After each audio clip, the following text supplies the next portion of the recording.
소비자들이 한국전력의 주택용 전기요금 누진 체계가 부당하다며 낸 민사소송이 처음으로 승소 판결이 나왔습니다. 앞으로 심리 과정이 남아있긴 하지만요. 이번 승소 판결이 누진제 관련 소송에 미칠 영향이 큰 만큼 의미가 있다고 할 수 있는데요. 소비자들의 법률 대리인으로 직접 소송에 참여한 곽상원 변호사 연결해서 자세한 얘기 좀 나눠보겠습니다. 변호사님 안녕하세요. 예, 안녕하세요. 곽상원입니다. 예, 고맙습니다. 자, 먼저 처음으로 승소 판결이 났다고 제가 말씀드렸는데요. 몇 명이 참여한 어떤 소송이었는지 청취자 여러분들께 좀 알려주시죠. 예, 이번에 판결이 선고난 사건은 제가 지난해 2016년 9월 30일에 인천지방법원에서 제기한 사건입니다. 예. 지금이 6월 27일 날 판결 선고 났으니까요. 예. 대략 7개월 만에 판결 선고가 난 것인데요. 예. 아주 빨리 선고가 난 것이라고 볼 수 있습니다. 네. 그 몇 명이 참여했고요. 또 이 소송이 정확하게 무엇을 가리는 소송이었습니까? 일단 이번에 판결 선고가 난 사건은 그 870분 가량이 참가하신 사건이었고요. 예. 지금까지 이 전기요금 소송에 참가 신청하신 분은 대략 한 2만 분 가량 되고요. 네. 실제 법원에 소장을 제출하신 분은 9천 분 가량 됩니다. 예. 예. 이번에 승소한 것은 870분 가량 되는 것이고요. 예. 저희가 일단 법원에서 인정받은 금액은 전체 700분에 1억 4,500만 원 가량이고요. 예.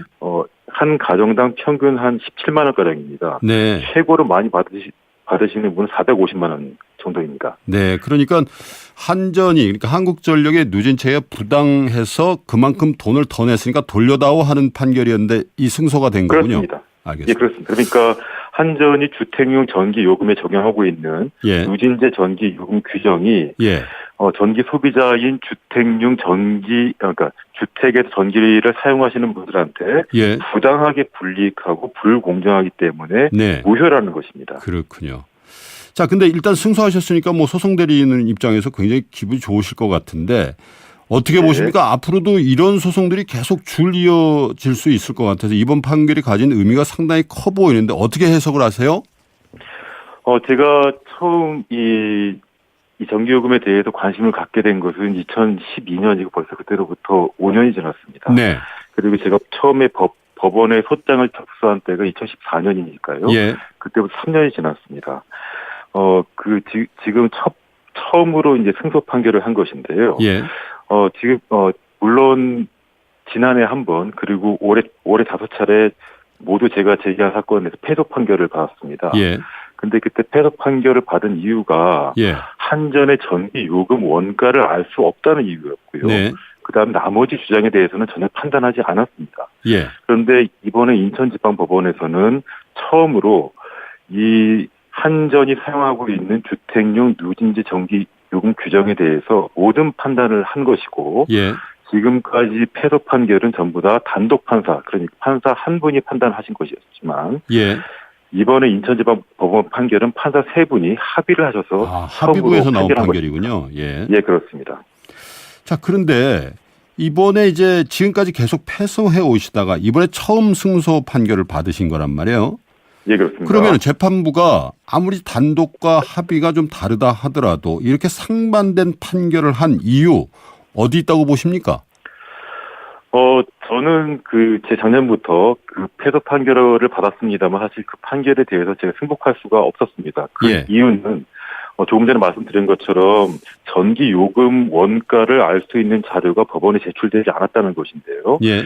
실제로 지금까지 한국전력공사는 단 한 번도 전기요금 원가와 관련한 자료를 국회에도 제출하지 않았고 예. 일반에 공개한 적이 없습니다.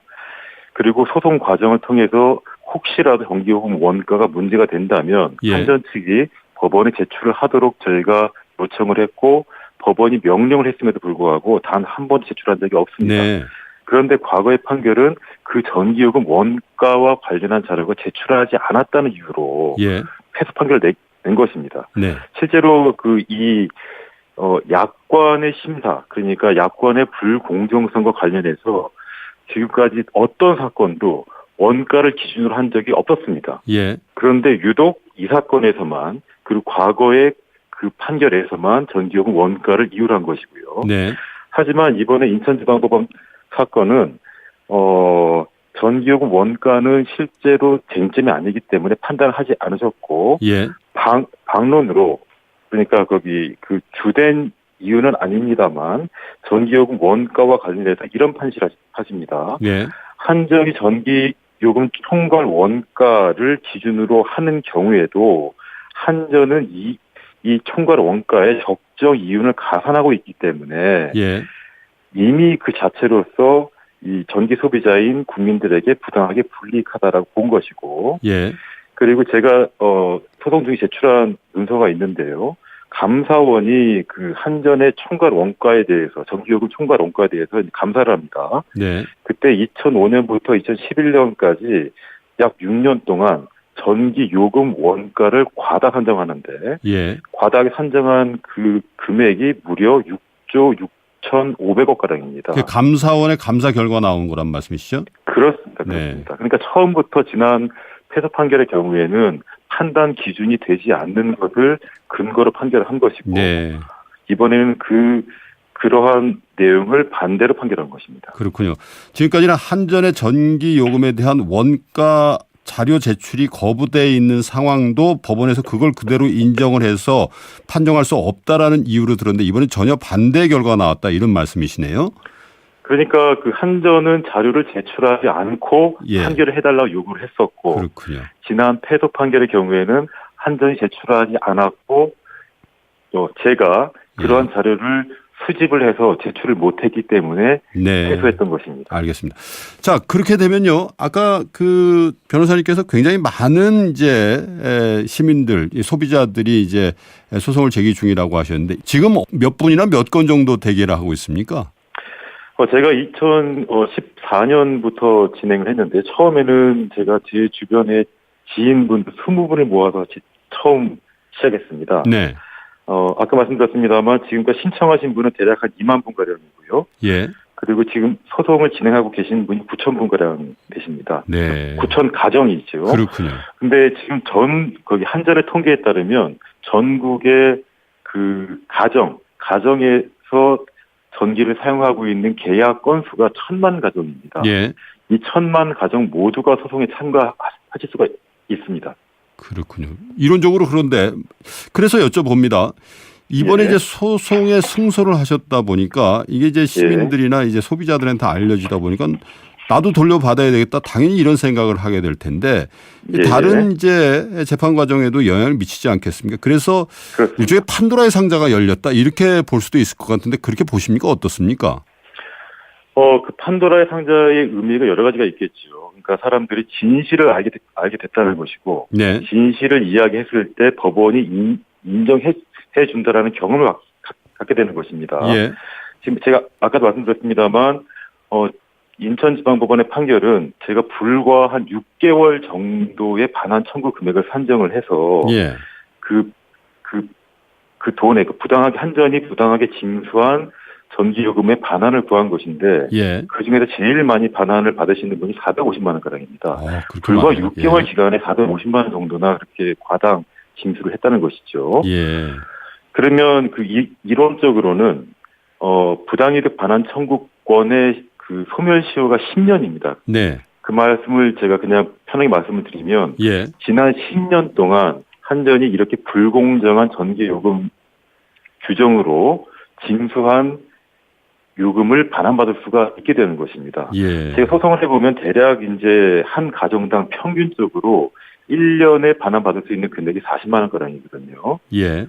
그러면 만약에 온전히 다 승소를 하고 한전이 온전히 다 자료만 제출을 해준다면 10년치를 받을 수 있을 것이고 그렇게 되면 한 가정당 400만 원가량도 가능하다고 봅니다. 물론 이론적으로는 그렇습니다. 이제 뭐 한전에서 뭐 당연히 항소를 할 것 같고요. 또 차후 그 재판 과정에서 다 승소를 한다는 전제하에서 말씀하신 겁니다만은 어쨌든 그런 문제 제기를 하나 하자면 작년 10월에 누진제 소송 1심에서 원고 패소 판결이 났을 때 법원에서 이렇게 판시한 바가 있거든요. 전기사업법상 전기사업자와 수요자 그러니까 소비자가 되겠죠. 공급 계약에 네. 대해서 당사자가 개별적으로 계약 조건을 협정하는 것은 금지하고 있다. 이렇게 판시한 바가 있지 않습니까? 예, 그렇습니다. 이 부분이 다시 법원에서 다른 법원이라든지 다른 재판 과정에서 부각될 확률을 어떻게 보십니까?